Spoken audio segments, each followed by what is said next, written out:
morning, everyone. How's everyone on this lovely day? My name is...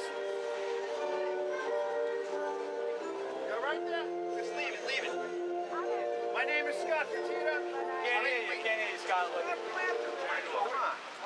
You're right, Dennis. No Star Spangled Banner, I guess, huh? Yeah, we'll deal without it. My name is Scott Fertitta. I'm the Vice President of the newly formed Richmond County Tea Party Patriots, the group that helped organize this rally today.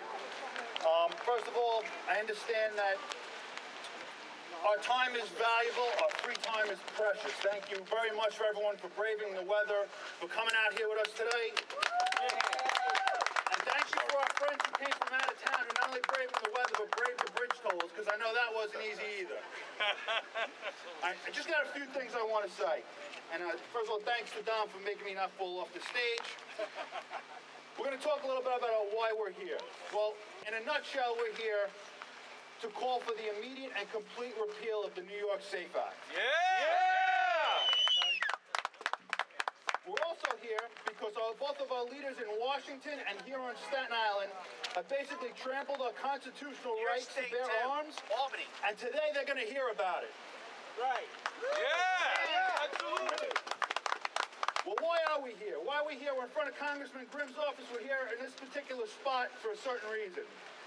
Although people have told me that Congressman Grimm has not actually voted on any law or any piece of legislation for gun control or to ban any kind of weapon, he has said some very disturbing things. He's basically, in the light of the 23 or so executive orders that President Barack Obama has decreed upon us, he's come out in favor of an assault weapons ban, basically because it makes people feel better as part of the healing process. And in the same breath, he admits that it'll probably do no good and nothing to keep us any safer than what we are right now. I ask you guys, did we elect Congressman Grimm to be a congressman or to be our therapist? A congressman. So we're here to let Congressman Grimm know that he's in Washington to represent us. That's right. First and foremost.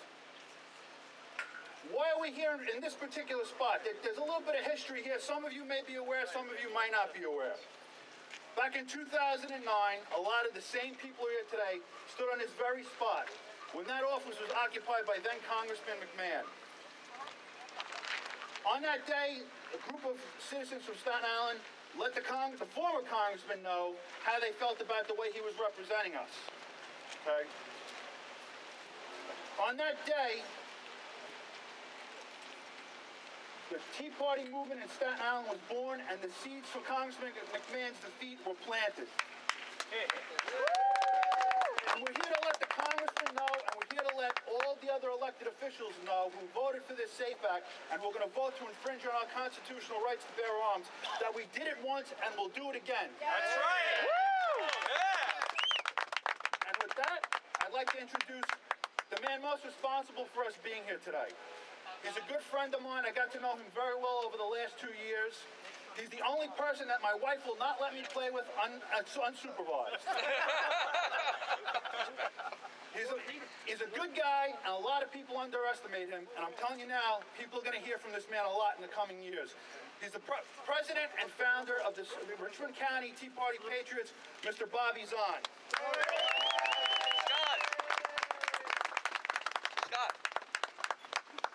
Scott, thank you. Thank you so much for those kind words. Fellow patriots and freedom lovers, thank you for coming together to mark this important new beginning. And make no mistake, this is just a beginning. This is the beginning of like-minded people standing together in unison, regardless of whether we agree on every single issue, to say that we are now gravely concerned that those who will take our rights are not playing games. They are serious people, and they're to be taken seriously. And most of all, they're playing for keeps. What they want is to keep control over you and I. Listen to that. Let that sink in. They want to keep control over you and I. That's what every bit of gun control ever was in the history of the world. So that's what it's all about. It's all about control. It always has been. History dictates that. But in our American experience of history, control didn't come through the front door like it did in some places. It came knocking in the back door. 100 years ago it came there. They spent the better part of a century, these controllers, wearing us down, playing the ground and pound game that I wish the Jets could play, but they can't, but that's besides the point. But they take a pebble at a time. But like sharks in the water, they smell blood. They're nearing their prize. They have their champion in the White House. They have the gladiators in Congress. And unfortunately, they have the lapdogs of the Republican Party willing to play ball for a taste of the spoils. All of the chess pieces are lined up on the board. There's only one thing that deters them. Our founders were smart enough to leave us protected from what they feared would happen. They left us with a beautiful Second Amendment and a complete set of instructions on its use and meaning. Now, looking out over this crowd that's assembled here in the rain today, it seems that no one here needs a refresher course on the purpose of the Second Amendment. I think it's very well understood here. But everyone here does know that before any governmental tyranny imposed on any people could be realized, full disarmament of the people had to occur. History's full of examples of the successes of this policy. I'd like to touch on two of those successful tyrannies, Nazi Germany and Mao's China. Both regimes of oppression and control had as a basic tenet of its plan for success a fundamental notion that the opposition must be neutralized. Being that they're two 20th century examples, of course, gun control was at the top of this list. Now, Nazi Germany is probably the example that is most alluded to when we're talking about this issue. And it wouldn't be wrong to study the Nazis' use of gun control and the atrocities that they perpetrated, not only on the world, but on their own people. But there's a single problem with using the Nazi example. They were a most ruthless regime, using savage violence as the hallmark of their genocides. So people are lulled into believing that in the United States, we can never sink to that level. And they might be right. In fact, I kind of think that they're right. So the argument is discounted. And that makes it difficult to get people to see the need to protect our right to defend ourselves. Of course, people like us will quickly point out that there are already so many levels of soft tyranny that we're accepting. So don't be fooled into thinking that these things cannot happen here. We have the NDAA, again, supported by our congressman across the street. The NDAA says the military can detain a U.S. citizen for any reason, deny you your due process, all your rights to be represented, and even a right to a trial at any time for any reason.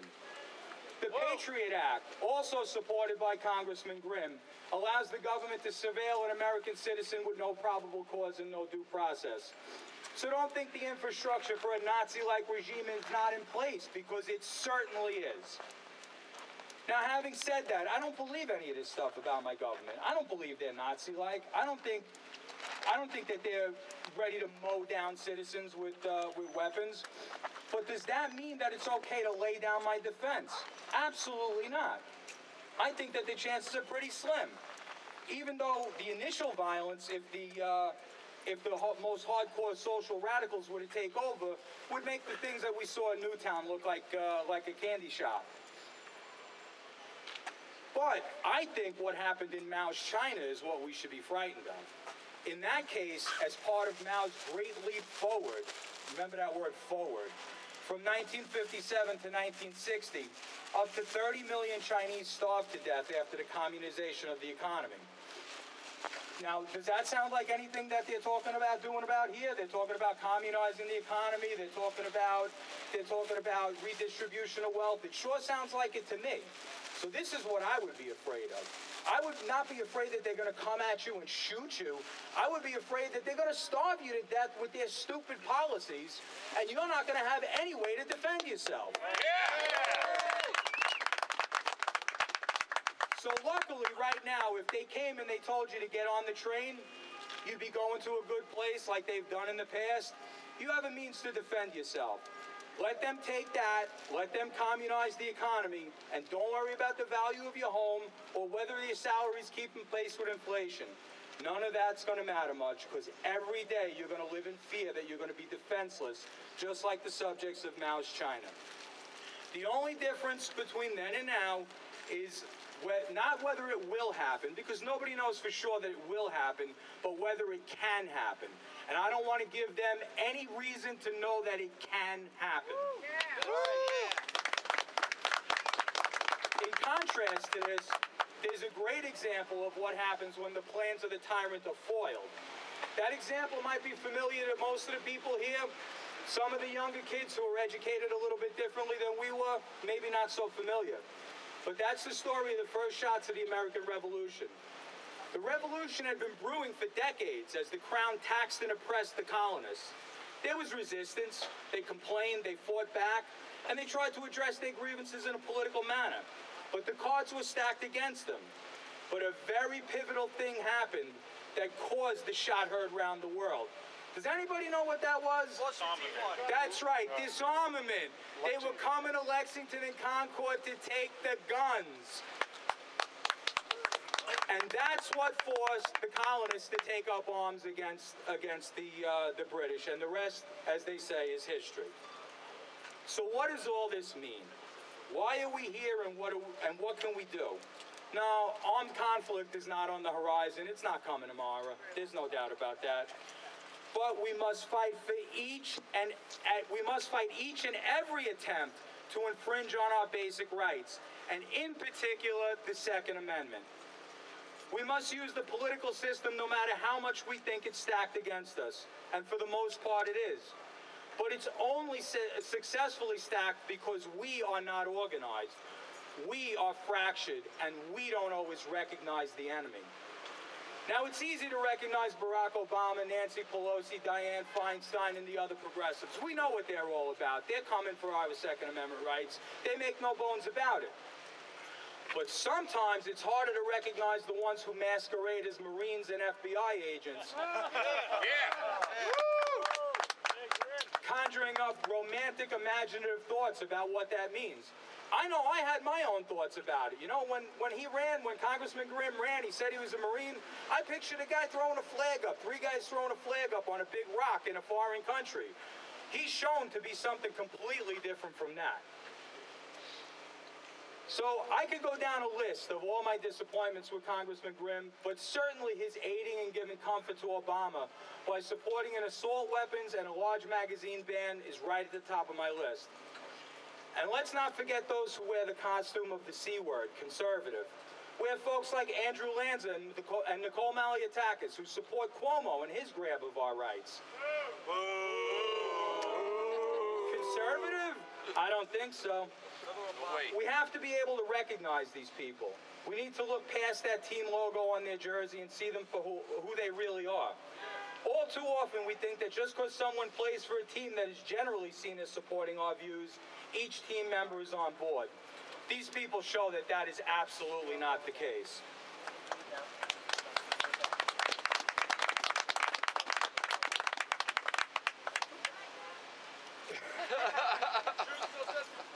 Yeah.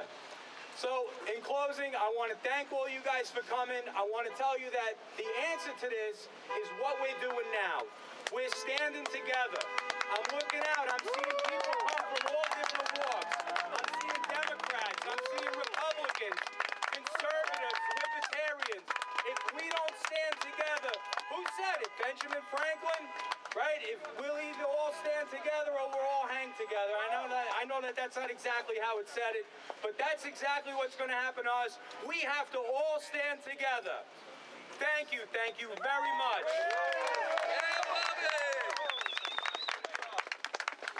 It's kind of hard to follow that one, huh? That's right. Just briefly, Bobby touched on standing together and being organized. Thank you. The Richmond County Tea Party Patriots are willing to lead the way on that. We have people walking around with sign-up sheets. You guys want to stay in touch with us?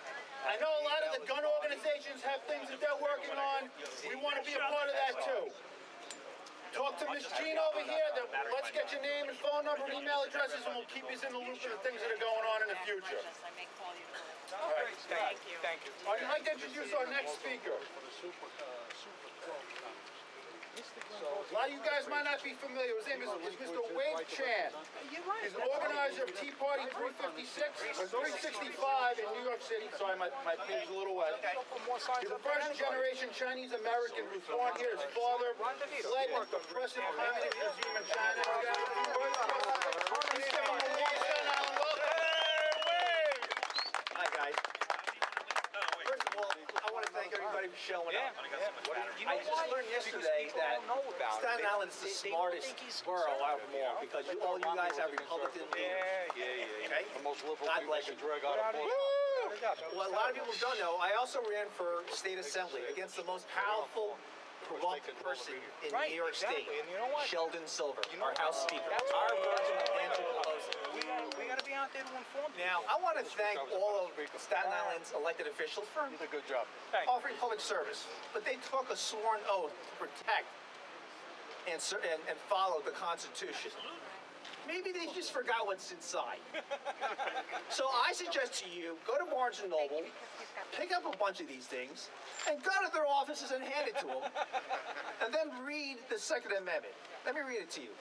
As regulated militia, being necessary to security of a free state, the right of the people to keep and bear arms shall not be infringed. Let me repeat that. The right of people to keep and bear arms shall not be infringed. Now, that's pretty simple, don't you think? What part of that don't they understand? I don't know. Pretty I don't know. foolproof. Now, I had a conversation with the liberal friends. I said, oh, you know what, you right-wingers, you guys don't understand. The Second Amendment wasn't meant for you just to buy guns and have them all the time. It's meant for normal people to fight against a tyrannical government. I said, absolutely.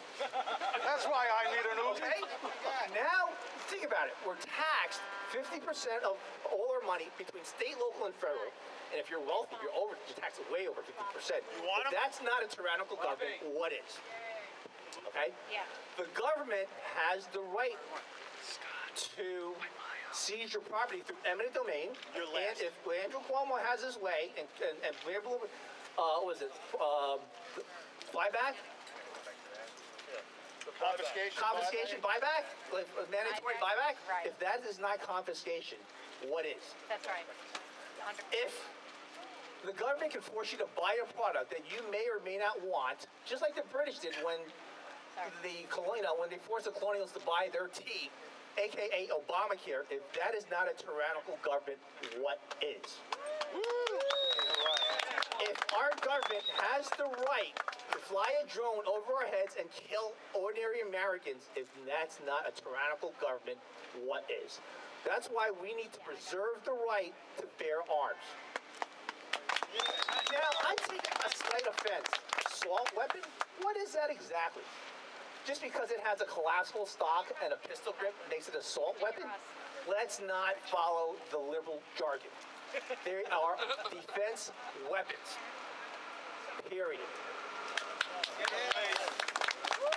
Now, it seems like Governor Cuomo and Mayor Bloomberg, it seems like they have a slightly more interest of taking gun rights away from sane, law-abiding citizens, and passing drug laws. Really? Is that really possible?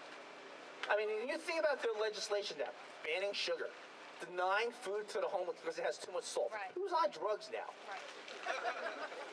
Perhaps they would, say, how about we have a unannounced drug test for these politicians? What do you think? Okay? Now, I'm a proud conservative, proud American, proud NRA member. I will run for office again, state assembly again in 2014. And I will do my best to overturn the SAFE Act. Yes, sir. Now, they say the Republican Party is the party of rich. That is a false statement. False. The last 3 elections, okay, the Democrats have received more money than the Republicans have. The Republican Party is the party of opportunity. Opportunity to provide good and safe schools for our kids with school choice. Opportunity for legal immigrants to have the American dream, to come out of the shadows, and not be able to look, not having to look over their shoulders, whether to be scared whether they're going to be deported or not. I'm sorry? You're not a rich white guy. How do you know this? I don't know. How do you understand My parents came here with nothing and became successful business people. But we have to We admit, Republicans want to have the right to bear arms so we can defend our family and our property. Okay, so when they say that we're the party of virtue, say no. We're the party of opportunity. I want every individual American the opportunity to become an entrepreneur, to be a successful business owners by reducing overburdened taxes and regulations.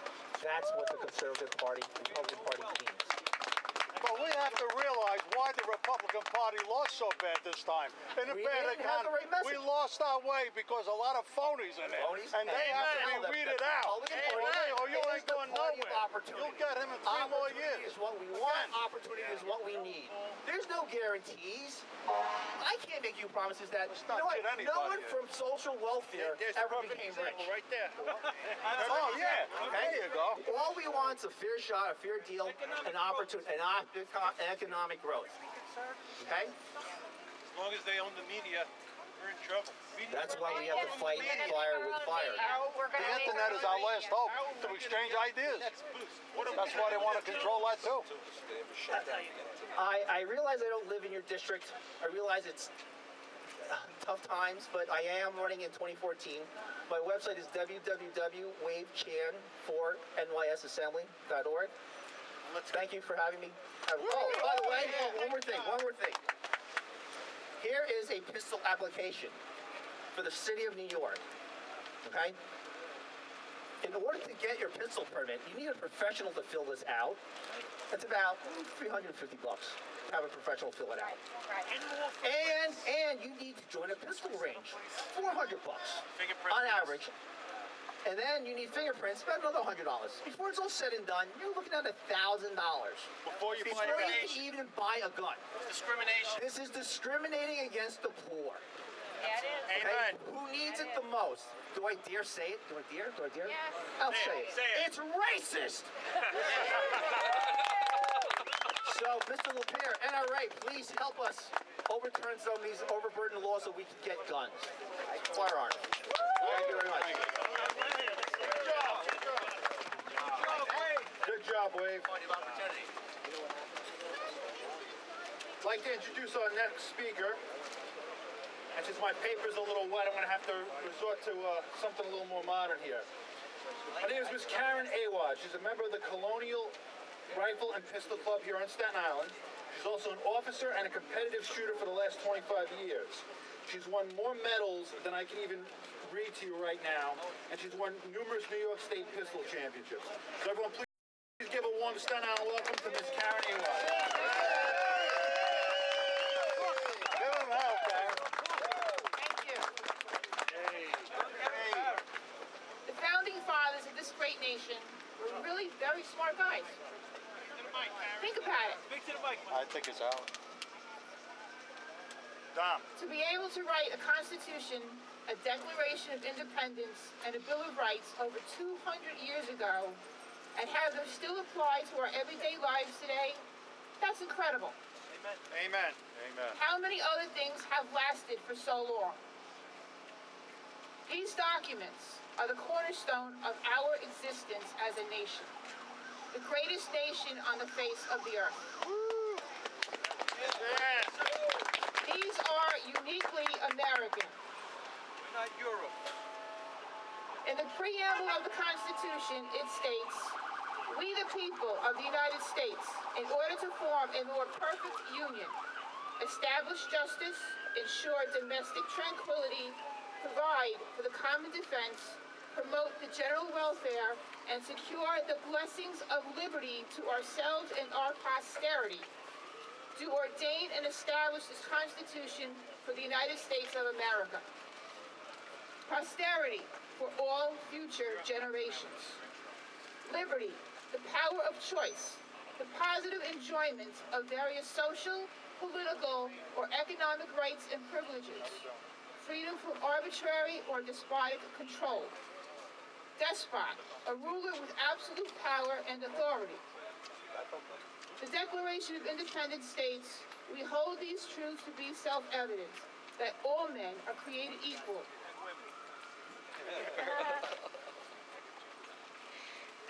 That they are endowed by their Creator with certain unalienable rights, that among these are life, liberty, and the pursuit of happiness. Unalienable, incapable of being alienated, surrendered, or transferred. The Bill of Rights is a name given to the first 10 amendments of the United States Constitution. The limitations set forth in the Bill of Rights serve to protect the natural rights of liberty and property.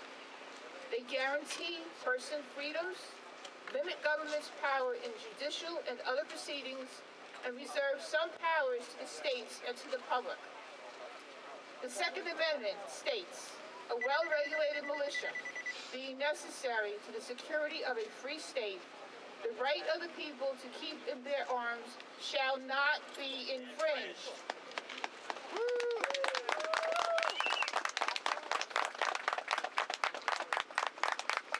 Infringe, to encroach upon in a way that violates law or the rights of another. The free state is the people.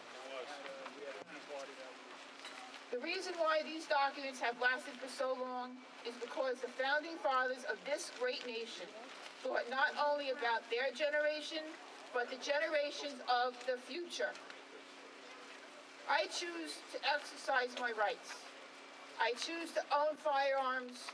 I pursue happiness by using my pistol to compete in matches in various locations.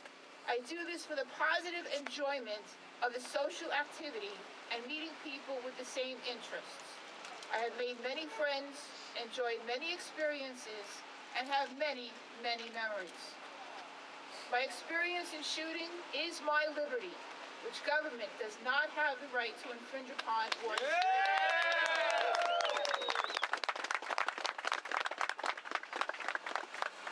We must fight to keep our rights, we must uphold the Constitution, and we must not be penalized for the acts of a few. Yeah. I'm a woman, it's my choice, it's my right, and I support the Second Amendment. Thank you.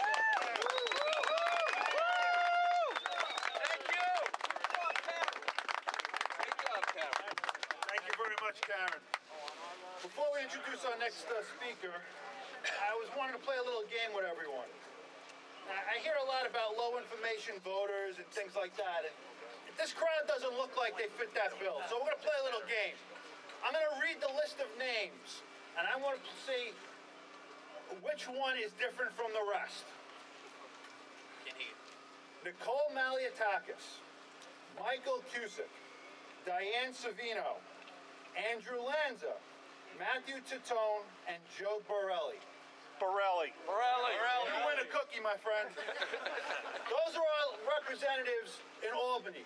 Every single one of them except Joseph Borelli voted for the New York State SAFE Act. And as much as we need to let these other people hear that they did a bad thing, we need to let Mr. Borelli know. We need to thank him for doing the right thing. Stood up and did the right thing. Go, Joe! Let me introduce our next speaker. And again, I got to resort to my phone. His name is Mr. Anthony Millay, and I'm sure my New York accent just completely butchered the pronunciation of his name.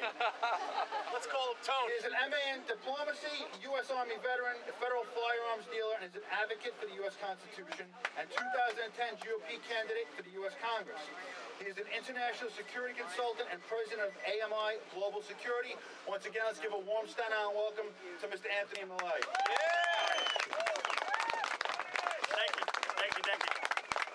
Thank you. What a great day for resistance. Absolutely. It does my heart good to see so many brave, so many patriotic people here. I'd like to thank everyone who came out. I'd like to thank our police officers out here doing a fantastic job with crowd control. You'll appreciate it here as well. You know, welcome to the Battle of Staten Island. I know it's a little bit windy and wet and chilly, but it was a little bit windy, wet, and chilly at Valley Forge as well, wasn't it? Yeah, that's right. So it's very important that we're here today. So make no mistake about it. Make no mistake about it. We are in a battle. But this is a battle of ideas. This is a battle of principles. And what principles are worthy of our fight? What principles are worthy of our efforts? What principles were worthy of keeping that flag flying high over a free people? That's the Constitution of the United States of God bless America. Yeah! If you are like me, I believe that we are endowed by our Creator with inalienable rights. Amen. That's why we don't need an Obama executive order giving us permission to pursue life, liberty, and the pursuit of happiness. Amen. Am I right? Yes. So we're gathered here today this place where you all live, to reaffirm those principles, to reaffirm that these untouchable rights are firmly bonded, forever bonded to the Bill of Rights. They are inseparable from the Bill of Rights. You cannot abolish the Second Amendment without destroying the Bill of Rights. Yeah. Those rights were paid for. They were paid for in full with the blood, life, and limbs and irreplaceable youth of every American soldier since 1776 to today and beyond. Yeah. I'm a former United States Army veteran. I served in Saudi Arabia. I served in the Presidential Honor Guard at Fort Myer. God bless you, brother. Those are the guys who served the sentinels at the tomb of the unknown soldiers. And I took my oath of service to protect the Constitution from all enemies, domestic, foreign and domestic, at that place. And that place holds special resonance for me, and I wanted to hold the same to you, because the men, the soldiers who are entombed at the tomb of the unknowns not only gave up their lives for our country, they gave up their identity. We don't know who they are to this day. So they gave up more than just their lives. They gave up more than anyone who sits in that building across the street over there, didn't they? So we expect them to honor that oath with the same verve and vigor as everyone else did, as those men entombed at the unknown are.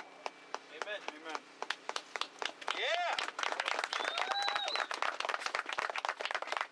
Now we're here and we keep invoking the names of the founders because we need to be reminded. We need to be reminded of what they stood for and why we're here and why we are free.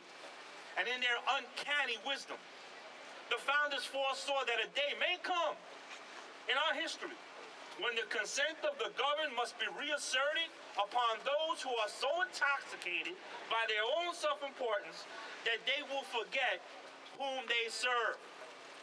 So in one voice, let them be reminded they work for us.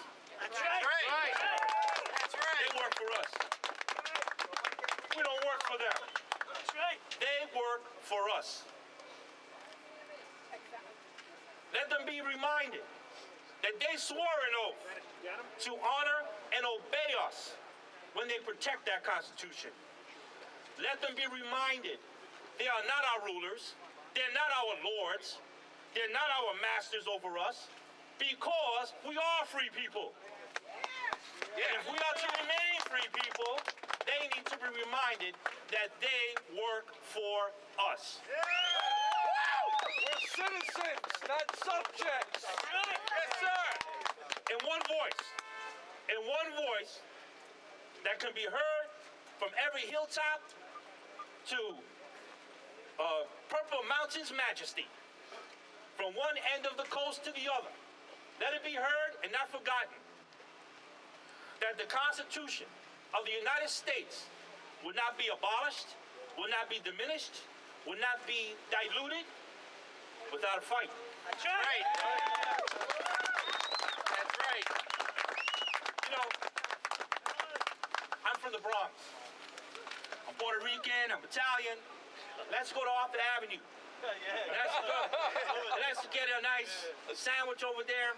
And they used to put a nice big thing of salami on the slicer, right? And I watched that big thing of salami get slice by slice by slice and get smaller and smaller and smaller, right?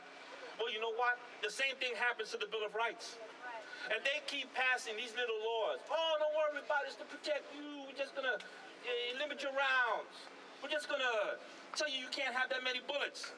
Okay? Because, you know, criminals can't count past 7. And, you know, what about those poor deer? They can't shoot back. You don't need those kind of weapons for that.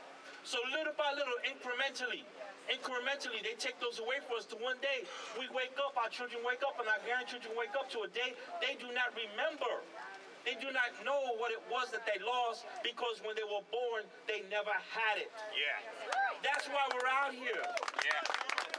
We are not against our country. We're not against our congressmen. We're not against the police.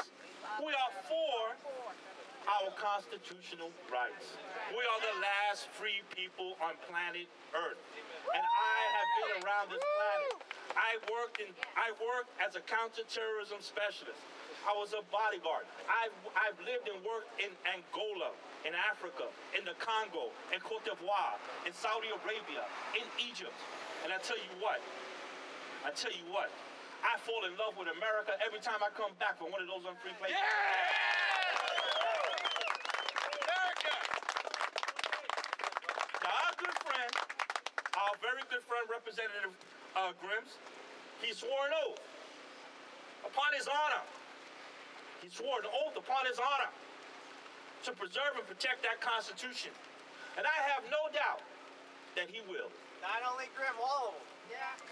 Not all of them. But I have no doubt that he will. So, let's help him. Give him a Constitution. Let's help him. Give him a Constitution. He has a big fight down there in Washington. He's down there, let's stay alone. So let's help him. So, Congressman Grimm, we're here to help you. So here we are.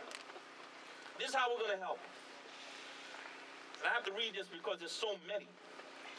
So, we support Congressman Grimm's no vote. Do we support his no vote? Yes. Yes. All right. So, Congressman Grimm, this is what you do. Vote no. Vote no when asked to infringe upon the Second Amendment by Representative Caroline McCarthy. Absolutely. Yeah.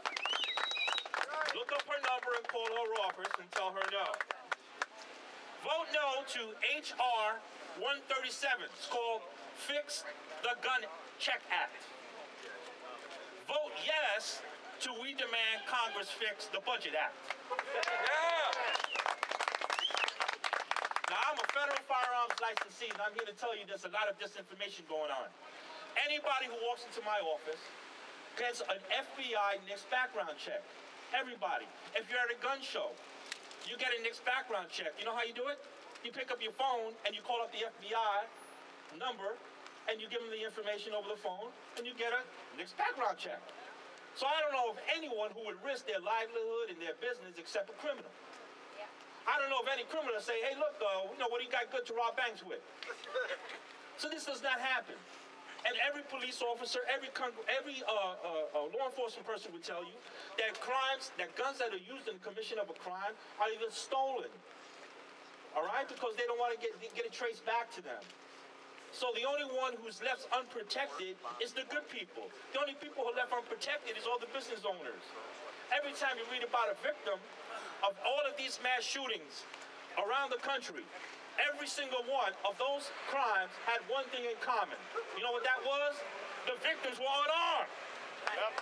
The only one in the room with a gun was the criminal. Every time a police person shows up at a murder scene, the chalk lying on the floor, you don't see a chalk line of a gun next to him, do you? Nope. They were unarmed. So we have to turn around and begin to inject reality before they start telling us to use common sense. Right? Because common sense, absent reality, is useless. So let's help Congressman Grimm tell McCarthy that vote no to H.R. 138. It's called the Large Capacity Feeding Device Act. These names, I don't know where they get these names. Let's call it magazine in English. Let's call it magazine. Vote yes to demand Obama play less golf with Tiger Woods and fix the budget. Actually, he'll mess it up more. Congressman Grimm, vote no to H.R. 141, the Gun Show Loophole Act. First of all, no such thing. No such thing. That's baloney. Vote yes to how about take away Joe Biden's Secret Service detail, then preach to us about shotguns after you fix the Budget Act. Yeah. Congressman Grimm, my very good friend, please, sir, vote no to H.R. 142, Stop Online Ammo Sales Act. You know what that is? You buy shoes online, right? You buy hammers and tools online, right? That's interference of free commerce. That's interference of free commerce. That's tyranny, brother. That's an infringement. Okay? It's called tyranny. I don't believe any criminal, all right, is going to be stopped from getting ammo if he can't get it online. Right? He'll just hit somebody over the head and take it. So, vote yes to Benghazi does matter, Madam Hillary. Yeah. It's a matter of honor. And by the way, fix the Budget Act. My friends, I know you're out here getting wet with me, but you know what? It's worth it. It's worth it because we have to let them know that it's worth it. They're not out here getting wet. They're not out in the cold. They're out there sitting in country clubs, and they're intoxicated with their own power. We need to sober them up, and we need to sober them up quickly in a hurry. Yeah! So, Congressman Grimm, vote no to H.R. 437. You know what this one is? Assault Weapons Ban Act of 2013. There is no such thing as an assault weapon. Okay? You might have, assault Subway sandwiches versus a peanut butter and jelly sandwich, right? But there's no such thing as an assault weapon. The assault is a behavior, all right? I have yet to see an inanimate object behave. Right? Right. Inanimate objects only take on the character and the personality of the hand that it is in. So if it is in the hand of a good person, of a homeowner, of a mother protecting her children, then it is a defense weapon. So why would we have a ban on defense weapons when you're the one being assaulted? Why would they want to disarm us and leave us vulnerable to the bad people? Because they're too busy getting high. I mean, does that make any sense to anyone? It bolsters that power. No disparity against our law enforcement community, but their job is to enforce the law. To enforce the law means a crime must be committed. For a crime to be committed means there is a victim. If there is a victim, I guess it's too late for them. So we have the God-given inalienable right, as foresaw by the founders, to say that you do not need permission from the government to defend yourself. That's a God-given inalienable right. You are free to do that, and that's what makes you a free person. And so if we train responsible people to be responsible with their firearms, we'll have an armed society of responsible firearm owners. What is wrong with that? Is there anything wrong with this? No. Chicago's a great example. So apparently there are some in Congress and the White House who think they can abolish the Second Amendment and make us tax slaves. Just because it is easier to control disarmed people who can barely pay their bills because of a wrecked economy. They are driving us to be broke. And I know everyone here is living paycheck to paycheck. Everyone here is wondering how you're going to make it the next bill. How you're going to pay that off. And we're looking at a Congress that hasn't had a budget in going on, 5 years? 5 years without a budget. 5 5 years no budget. Yeah. Whose money is that? Whose money is that they are mismanaging? It's our Our money. Who do they work for? Us. Who? Yeah. We the people. So just because it is easier to control disarmed people who can barely pay their bills, they will force us, to be dependent on the government. There are some who think free people must buy freedom insurance, free speech insurance, free press insurance, and yes, right to bear arms insurance too. Didn't you hear about Senator Ortiz up in Albany? Yes, I He heard. wants to pass a law that requires us to buy Bill of Rights insurance. If you want the Bill of Rights, you got to buy insurance for it. That's ridiculous. He's like quack! Yeah, but like what insurance will they pay? Well, the insurance company said they won't. But this goes to show how detached that they are from reality. I'm going to tell you what kind of insurance they will need, though. If we have our way, they're going to need employment insurance.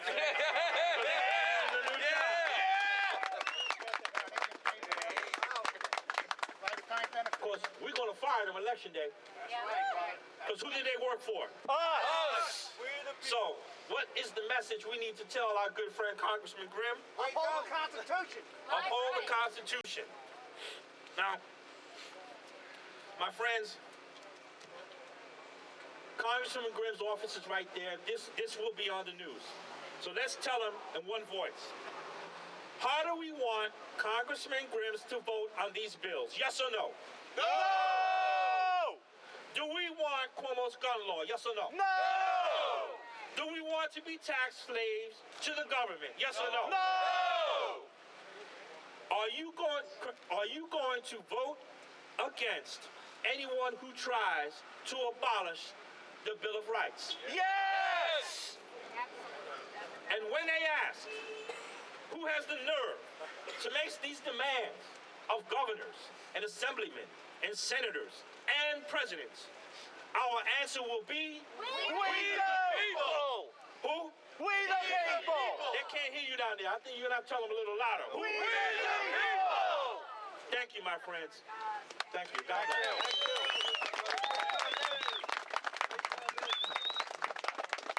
Thank you very much.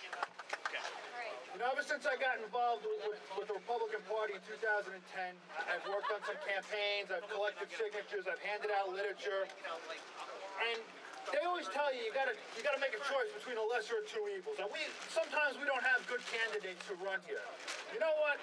I look at two good candidates right here, and if either one of these guys will move to Staten Island, I'll nominate them for that office myself. There you go. I'll vote for him. In a heartbeat. All right, our next speaker is someone I've been looking forward to hear for a long time. I just recently met him. A lot of you guys in the gun community are going to know him. He's the president of Majestic Arms in Tottenville. And I know I'm going to screw up the pronunciation of his name, so please don't hurt me. Just call him Dino. Come on up here, Dino.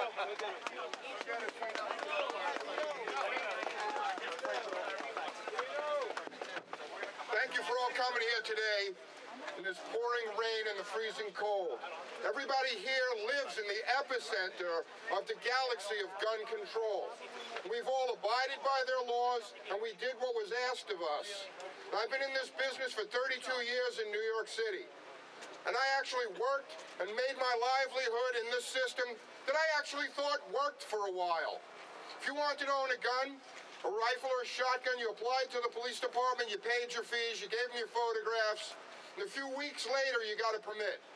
Nobody infringed upon your rights. You wanted to buy another one, you bought another one. You wanted to sell it to your brother, you sold it to your brother, you filled out a simple piece of paper. Nobody got in your way. But then little by little, like an ice cube melting in the sun, they took and they took and they took.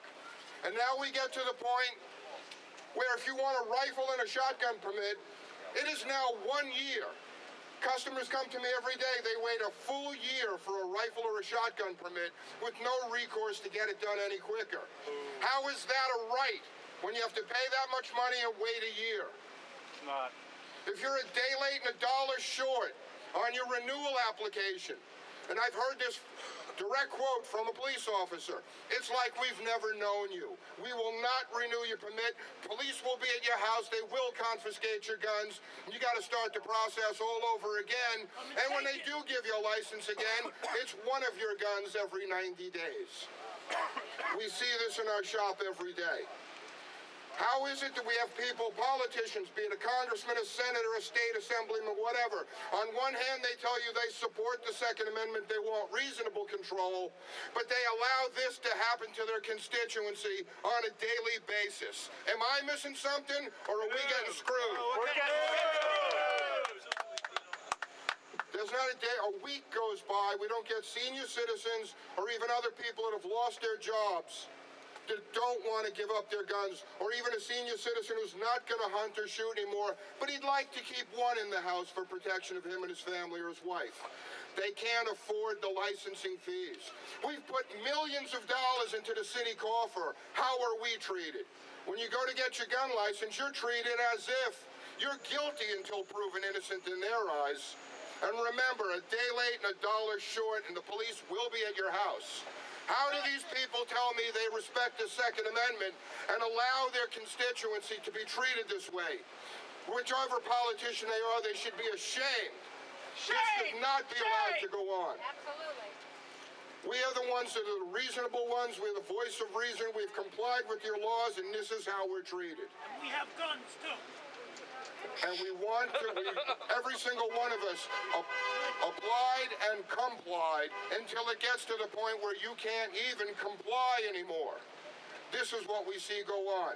What New York City has done, and they've kind of done us all a favor on a national basis, they've flown the flag high for everybody across the country to see how gun control will be abused, how your rights will be trampled upon by the whim of a police officer or a police administrative assistant on that particular day.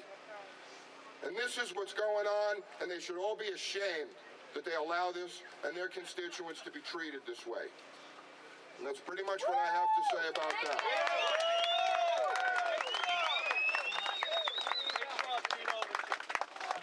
Thank you.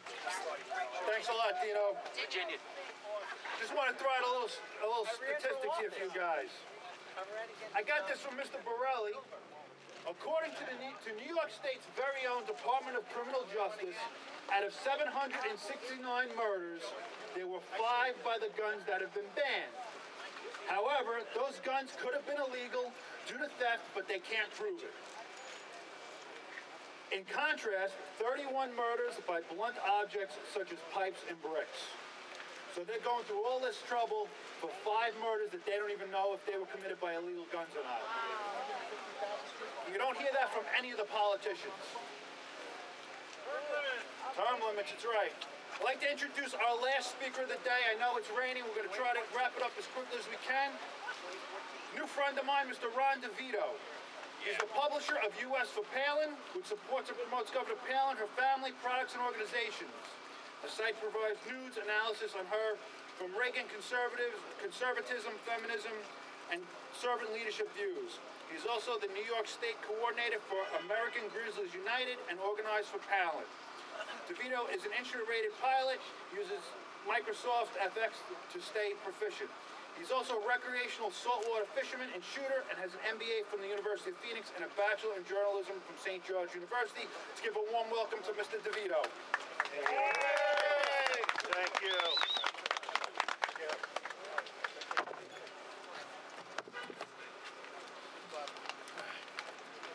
My fellow citizens, as you can probably tell, I do spend most of my time supporting Governor Sarah Palin. But I'm here today to stand with someone that she would agree is the leader in fighting for the Second Amendment. You. We the people are the leaders in this war. And make no mistake about it, we are at war with those who want to fundamentally transform our country, destroy our Constitution, and establish a socialist tyranny in its place. I speak not just about Obama, Pelosi, Feinstein, Cuomo, and Bloomberg. I also speak about the establishment Republicans, the so-called moderates, the Republicans in name only, the rhinos, who aid and abet this administration. Our founding fathers have spoken clearly and plainly on why the Second Amendment is in our Constitution, and it was most recently upheld by the Supreme Court as being an individual right in the Heller case. The British tried to confiscate so-called assault weapons of the era. They got a revolution, and out of that revolution, our constitutional republic was born. For over 238 years, patriots spilled their blood, were maimed, and gave their lives defending our freedoms. Now it is right to ask, those of you who have served, please raise your hand. We thank you. We honor you. Without your sacrifice, you would not be here today. You see in some places around the world, people are shot, bombed, raped, tortured, and thrown in gulags for doing what we're doing right here, right now. The one amendment in our Constitution that guarantees our freedoms is the second. Without it, we cease to be citizens. We turn into subjects. Yes, those who want to eliminate the Second Amendment have a vision of a centralized police/nanny state in which we are their subjects and they are working to transform our nation into that. These people infest both major parties. The Democrats and the Republicans have merged into the same cesspool under two different names. I offer as evidence the proposed gun laws nationwide and the actions of some in the press. Our state envisaged gun confiscation in the so-called New York SAFE Act, shoved down our throats by Malliotakis and Lanza, who joined rank with the Democrats. Our, quote, conservative congressman praised this bill. If you think that's bad, it gets worse. In Missouri, their legislature is proposing to require gun owners to turn their guns in 90 days. Wait, it gets worse than that. Seattle lawmakers wanted to empower police to go house to house confiscating guns. Though that proposal was dropped, the fact that it was even introduced should give us pause. Since the Second Amendment no longer has meaning to these people, perhaps they're going for the trifecta and going for the fourth and the fifth as well. Democrats in Iowa want to ban and confiscate all semi-automatic rifles. Democrats in Wisconsin want to ban hunting ammunition. These are just the proposals I know about. The police chief of Chicago thinks the Second Amendment is a threat to public safety. He's gone on record as blaming Sarah Palin and the Tea Party for shootings in his city, which has some of the toughest gun control laws in the nation. Media figures all over the country want gun owners to be treated like sex offenders. They're printing their names, addresses, and phone numbers in the newspapers. If I had said this a few years ago, you would have probably told me to go run down the ShopRite and get some rental raft and build one of those tinfoil hats to put on my head. But this is not wild-eyed conspiracy theory. This is today's reality. Yes, we are at war with the left and the Vichy right. Those who want to disarm us are pushing the envelope further and further. First, their definition of assault weapons is ever expanding. For the press covering this, a true assault rifle is select fire. It is both semi and fully automatic. Full auto requires up to $20,000 if you can find it, a tax stamp, an extensive background check, a sign-off from your police chief, and some states, like New York, outlaw full auto anyway, even though it is legal at the federal level. Your hunting rifles and shotguns are not safe either. Many now are considered assault weapons. Mark my words, your bolt-action hunting rifle will be called a sniper rifle and be banned too. It's coming. The Obama administration, along with like-minded officials in various states and cities, are intent in disarming us of all guns. All guns. The arguments of those who want to disarm us are devoid of logic. You don't need more than 10 rounds to shoot a deer. Cuomo screeched like a deranged lunatic in his psychotic meltdown that passed for a State of the State address. Anyone who hunts knows that in many jurisdictions, magazine capacities are already restricted on the hunting ground. Manufacturers produce 5-round magazines for so-called assault weapons so people can hunt with them and shoot at the range bench. Pump action and semi-auto shotguns include what is called a duck plug to reduce magazine capacity when the gun is used for duck hunting. Cuomo's vision of hunters machine gunning animals makes absolutely no sense. The point of hunting is to harvest meat from the animal. But we know the Second Amendment is not about hunting and sporting purposes. The Second Amendment was written to prevent our government from turning into a tyranny. Our founding fathers' words on this are clear and well documented. The larger issue with magazine capacities is that no politician has the right to tell you what you need. It's called the Bill of Rights. It's not the Bill of Needs. They are doing precisely that. Bloomberg has told us we don't need more than 16 ounces in a drink cup. Some politicians think you don't need SUVs. I don't recall seeing an office on the ballot called nanny, but a lot of politicians are sure vying for the title. They are fixated on dictating what their subjects need. I'm sorry, I meant constituents. Or was I right the first time? Yeah. Let's get back to magazines. Only first responders need more than X number of rounds in the magazine, say these politicians. And they don't know the difference between a magazine and a clip. No disrespect intended to our law enforcement officers. But when someone is trying to harm you and your family, you are the first responder. Police are the second responders. They get there after the incident has happened to investigate and do the paperwork. Until the police get there, you are on your own. You have to deal with the threat. The final arbiter of how many rounds you need in your magazine, how many ounces you need in your drink cup, and what vehicle you drive is you. Our politicians work for us. We are their boss. We do not work for them. We are citizens, not subjects. Our founding fathers did not specify a magazine capacity limit or firearm type in the Constitution. They did not say you can only have single-shot flintlock muzzleloaders. 100 years from now, our ARs, AKs, and military pattern rifles might be museum pieces, like the flintlocks of our revolution. The Second Amendment guarantees you the right to keep and bear the modern arms of the era in which you live. And let us not forget, the Civil War was the bloodiest war in our history. We may have lost 55,000 men in Vietnam, but in Gettysburg, we lost 57,000 in 3 days with Gatling guns and Henry rifles, primitive weapons by our standards today.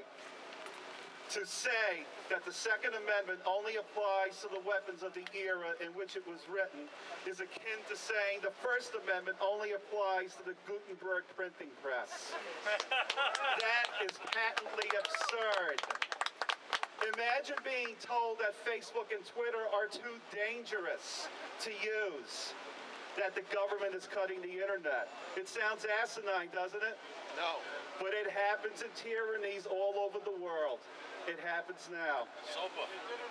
And if we let this administration and its helpers have their way, it will happen here. It has been said that power corrupts, and absolute power corrupts absolutely. The establishment of both parties have become addicted to their own power and crony capitalism. Today, we stand before the office of a man who betrayed the conservative principles on which he ran. He joined rank with and voted like a Democrat on so many issues. It makes little difference anymore if a Democrat holds the office or if a Republican does. If all three Michaels, McMahon, Murphy, Grimm, support the atrocious New York SAFE Act, what difference does it make which one of them is in that building? Amen. Yeah. Amen, brother. 38 years ago, Ronald Reagan spoke about this very issue. President Reagan had been a Democrat all his life. He became a Republican, in his words, not because the parties were the same, but because they are different. In his 1975 address to Young Americans for Freedom, President Reagan said, "Let's have a new first party, a Republican Party, raising a banner of bold colors, no pale pastels. A banner instantly recognizable as standing for certain values which will not be compromised." For us, the Second Amendment is one of those certain values which will not be compromised. A Republican who compromises on this value is not worthy of being called a Republican. That's right. We are tired of rhinos. We are finished with going along to get along. We don't want pale pastels. The time for bold colors is now. Yeah! The Second Amendment, there is absolutely no negotiation, no compromise, no reasonable debate. There is nothing to talk about. We didn't start this war, but we will finish it. Yeah! The idiot lawmakers who started this spurred possibly the largest gun and ammo buying spree in this nation's history. In 6 weeks, nationwide, citizens bought enough guns to outfit the entire armies of India and China combined. Go to a state that respects our Second Amendment rights, like Pennsylvania, for example, and walk into Cabela's, Dick's, or Sports Authority. Where magazines and ammunition once were, you'll find empty shelves. Yep. Obama and his band of socialists sent us a message, but we have a message for them. It's 2 words. I know which 2 words you're thinking, but I won't utter them today. They certainly speak to my sentiment, though. But no, the 2 words I speak of are Greek. In 480 BC, almost 2,500 years ago, King Xerxes of Persia marched an estimated 2 million men across the Hellespont to enslave Greece. King Leonidas of Sparta agreed to help stop the invading army. He sent 300 hand-picked troops to Thermopylae. Leonidas and his 300 men faced certain death there. Xerxes sent an envoy and demanded that the Spartans surrender their weapons. Leonidas responded with the 2 little words I speak of. Those 2 words, 2,300 years later, would be translated to English and emblazoned on this Gonzales flag. This flag flew over San Antonio in 1835 when a tyrannical regime from Mexico tried to disarm the Texans. My fellow citizens, are you ready? Yeah! Are you ready to draw your lines in the sand? Yeah! Are you ready to hoist the Gonzales flag? Yeah! Hoist it high! Yeah! Obama, Feinstein, Cuomo, Bloomberg, Malone LaVey, come and take it from our cold, dead fingers! Yeah!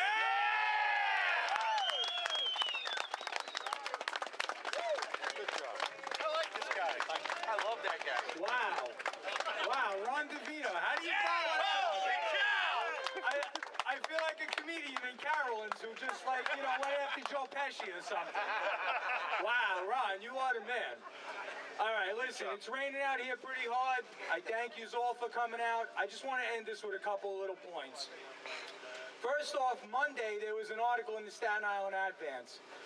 Michael Grimm said that he believed that the reason that the Richmond County Tea Party Patriots were going to be here was because of a lack of communication. Now, considering the fact that he's never spoken to us, I'm not really sure where he came up to think this was a lack of communication. But I'll tell you this, if he's up in that office right now and he just heard Ron Devito, I don't think there's any lack of communication from here on out. So if he uses that again, I don't know. I don't think that would be the smartest thing to do. Now also there was somebody, Wave Chan, he had a different idea. He kind of had the idea that, well, maybe it's not really their fault. Maybe he doesn't really know what the Constitution's all about. And that gave me a good idea. We talked about it in the car on the way over here. Maybe what we need to do is get a contingent from the Richmond County Tea Party Patriots, and we'll deliver a copy to his office, just in case we give him the benefit of the doubt that he doesn't really know what it says.